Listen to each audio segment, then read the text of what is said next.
9th standard chapter 5 coordinate geometry la exercise 5.5 la second sum என்ன கொடுத்திருக்காங்கன்னா if the centroid of a triangle is at 4, -2 அதாவது centroid நடுக்கோட்டு சந்தி அல்லது நடுக்கோட்டு புள்ளின்னு சொல்லுவோம். அந்த ஆன்சரை கொடுத்துட்டாங்க. சென்ட்ராய்டுடைய வேல்யூ என்னென்னு பார்த்தீங்கன்னா 4, -2 and 2 of its vertices are அப்படின்னு சொல்லிட்டு 2 பாயிண்ட்டை கொடுத்துருக்குறாங்க. சென்ட்ராய்டு அப்படின்னாலே உங்களுக்கு எத்தனை பாயிண்ட்ஸ் கொடுக்கணும்? x1 y1 x2 y2 x3 y3 3 point கொடுக்க வேண்டிய இடத்துல 2 பாயிண்ட் தான் கொடுத்துருக்குறாங்க. அந்த மூணாவது பாயிண்ட் என்ன? இதுதான் கொஸ்டின். ஸோ சென்ட்ராய்டை கொடுத்தாச்சு, 2 பாயிண்ட்டை கொடுத்தாச்சு, மூணாவது பாயிண்ட் என்ன அப்படின்னு கேட்குறான். ஸோ கொடுத்த அந்த 2 பாயிண்ட் எடுத்து எழுதிட்டு x1 y1 x2 y2ன்னு சொல்லிட்டு எடுத்து எழுதிக்கிறோம். ஸோ சென்ட்ராய்டுக்கு என்ன ஃபார்முலாவோ, அதாவது நடுக்கோட்டு சந்திக்கு என்ன ஃபார்முலா, நடுக்கோட்டு புள்ளி எப்படி உங்கள் புக்கில் கொடுத்துருக்குறாங்களோ அதுக்கேற்ற மாதிரி நீங்கள் போட்டுக்கணும்.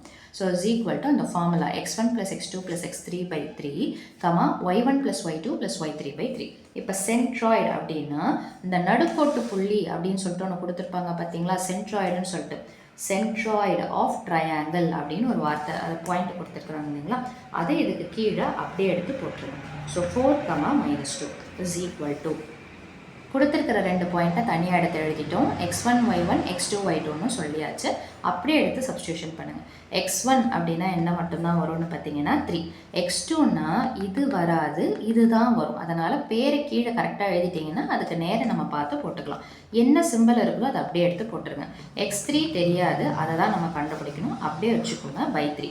y1 என்ன இருக்குதுன்னு பார்த்தீங்கன்னா -2, y2 என்ன இருக்குதுன்னு பார்த்தீங்கன்னா +2, y3 தெரியாது, அதை தான் நம்ம கண்டுபிடிக்கணும் /3. ஓகேங்களா? அடுத்த ஸ்டெப் இதை அப்படியே வச்சுக்கலாம். ஸோ 4, -2 இஸ் ஈக்குவல் டு 5 + 3 என்ன அப்படின்னு பார்த்தீங்கன்னா 8 + x3/3. இங்கே பார்த்தீங்கன்னா இது -2, இது +2. ஒரே நம்பர் ஆப்போசிட் சிம்பிள்னா கேன்சல் ஆயிரும். ஸோ என்ன இருக்கும்னு பார்த்தீங்கன்னா 0 + y3/3 அல்லது வெறும்னா y3/3ன்னு போட்டுக்கலாம்.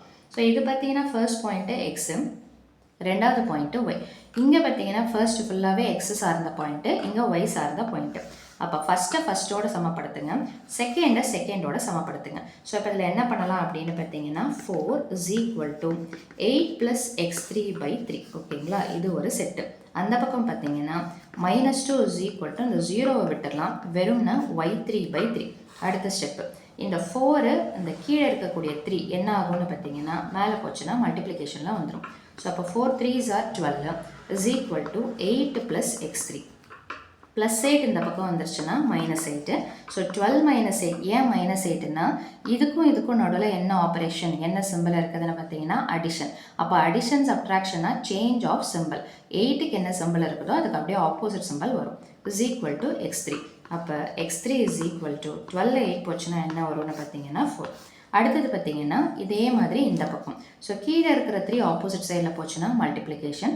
ஸோ -2 × 3 இஸ் ஈக்குவல் டு என்ன வரும்னு பார்த்தீங்கன்னா y3. இங்கே மைனஸ் இன்ட்டு ப்ளஸ் என்ன வந்துடும்னா -2 3s are 6. இல்லை நீங்கள் டைரெக்டாகவே போட்டாலும் ஓகே தான். Is equal to y3. So இங்கே எந்த கேல்குலேஷனுமே இல்லை. ஸோ y3 உடைய வேல்யூ என்ன வருதுன்னு பார்த்தீங்கன்னா -6. So therefore the third vertex, அந்த மூன்றாவது புள்ளி என்ன அப்படின்னு பார்த்தீங்கன்னா எக்ஸை எழுதிட்ட பிறகு தான் ஒய்யை எடுத்து எழுதணும். ஸோ இதுதான் என்னென்னு பார்த்தீங்கன்னா தேர்ட் வேர்டெக்ஸோடைய பாயிண்ட்டு. ஸோ அவ்வளோதான் இந்த சம்மோட சொல்யூஷன். மீண்டும் அடுத்த பதிவில் வேறொரு சம்மோட சந்திக்கிறேன். வீடியோ பயனுள்ளதாக இருந்ததுன்னா மறக்காமல் லைக் பண்ணுங்கள், ஷேர் பண்ணுங்கள், சப்ஸ்கிரைப் பண்ணுங்கள். தேங்க்யூ.